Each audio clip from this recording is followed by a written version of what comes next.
technologies in Japan. I thought that it should have been done years ago. But then I'm really amazed. Like, even the facility nila is in the middle of the city. No, na magaling sila yung facility dito na within a residential area. So high-tech na kayo. There's no environmental repercussions na since it's in the city itself.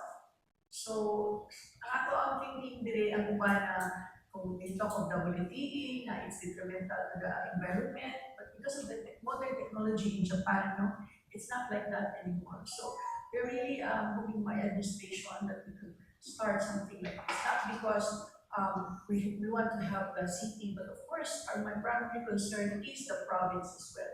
Na in the future, wala na nothing like what happened in Binali will ever happen in the province of Cebu.